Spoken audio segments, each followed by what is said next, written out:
Lesson 3. Founding the Middle and Southern Colonies. Main idea. The founding of the Middle and Southern Colonies provided settlers with many economic opportunities. Why it matters now. America is still a place where immigrants seek freedom and economic opportunity. One American story. In 1624, the Dutch founded the colony of New Netherland, later New York, on the eastern coast of North America.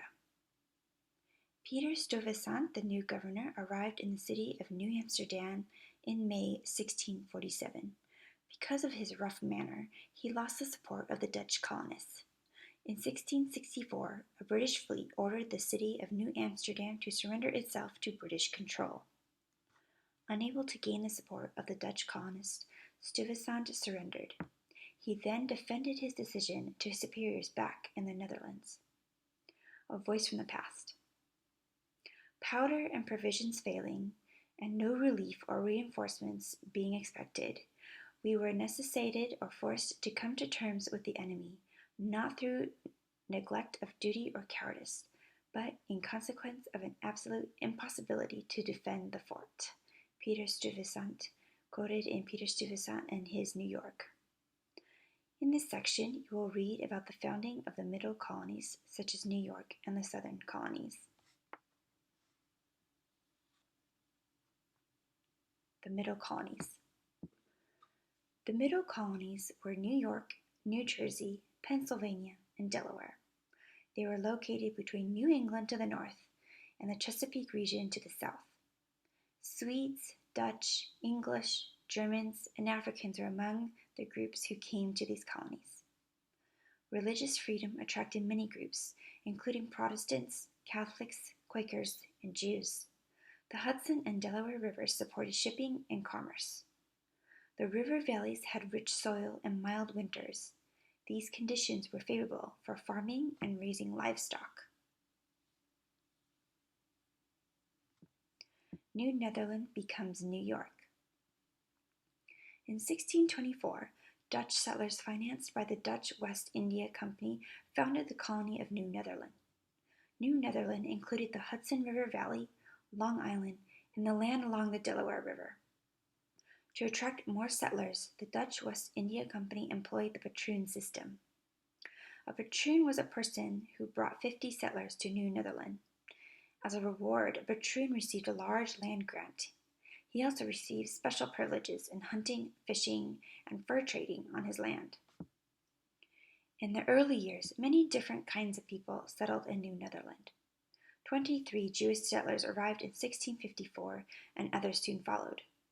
Later, Africans were brought to the colony as slaves and indentured servants. Many Puritans also came. Peter Stuyvesant, the colony's governor, wanted to add land to New Netherland. He attacked the nearby charter colony of New Sweden in 1655. This colony was located along the Delaware River. The main settlement was Fort Christina, later named Wilmington, Delaware. It had been settled by Swedes in 1638. After an attack by the Dutch, the Swedes surrendered Fort Christina.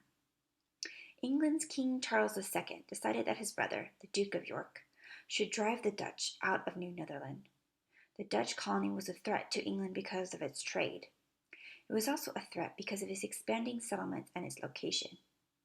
There were English colonies in New England to the north and Virginia to the south. As you have seen, when the Duke's ships appeared off New Amsterdam in August 1664, the colony surrendered. New Netherland became the proprietary colony of New York. The Duke of York was now the proprietor or owner of the colony.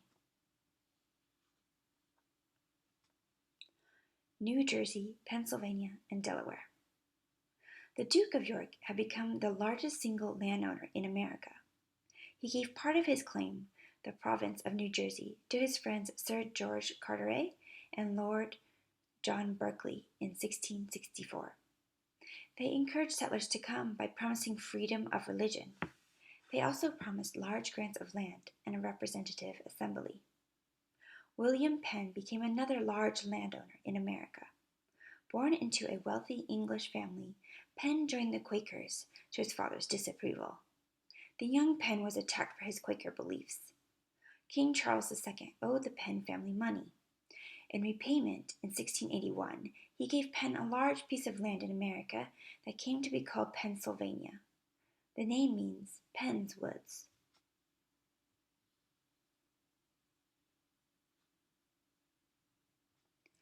Penn used this land to create a colony where Quakers could live according to their beliefs.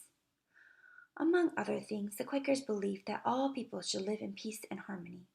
They welcomed different religions and ethnic groups.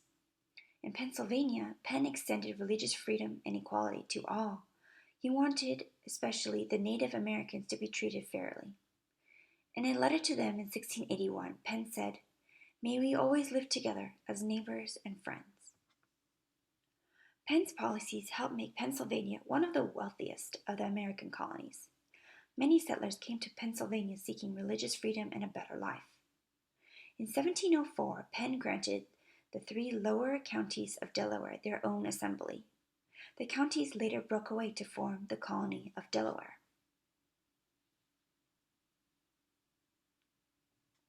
The Southern Colonies. The new Southern Colonies were Maryland, the Carolinas, and Georgia. The Appalachian Mountains bordered parts of these colonies in the west. In the east, the colonies bordered the Atlantic Ocean. The soil and climate of this region was suitable for warm weather crops such as tobacco, rice, and indigo. Maryland and the Carolinas. Lord Baltimore established Maryland in 1632 for Roman Catholics fleeing persecution in England. To attract other settlers besides Catholics, Lord Baltimore promised religious freedom. In 1649, Maryland passed the Toleration Act. Maryland based its economy on tobacco, which required back-breaking work. Every 3 or 4 years, the tobacco crop used up the soil, and workers had to clear new land. Most laborers came either as servants or slaves. Maryland attracted few women as settlers. In 1663, Carolina was founded as a colony. English settlers from Barbados built Charlestown, later called Charleston, in 1670. They busied themselves cutting timber, raising cattle, and trading with the Native Americans. After 1685, Charleston became a refuge for Huguenots, French Protestants seeking religious freedom.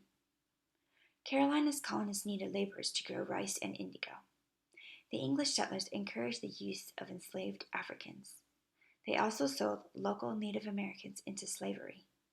As a result, wars broke out between the settlers and the Tuscarora and Yamasee tribes. The settlers' taking of tribal lands also fueled the wars. Carolina's proprietors or owners refused to send help to stop a threatened Spanish attack on Charleston. Because of this, the colonists overthrew the colony's proprietary rule in 1719. In 1729, Carolina became a royal colony. Then it was ruled by governors appointed by the king. The colony was divided into North Carolina and South Carolina. Georgia. In 1732, James Oglethorpe founded Georgia as a refuge for debtors. The English government wanted to use the colony as a military outpost against Spanish Florida to the south and French Louisiana to the west. In 1739, during a war between England and Spain, the Spanish tried to force the English colonies out of Georgia, but were unsuccessful. English, German, Swiss, and Scottish colonists settled in Georgia. All religions were welcome.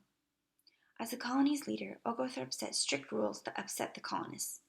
The king, in response to unrest, made Georgia a royal colony in 1752.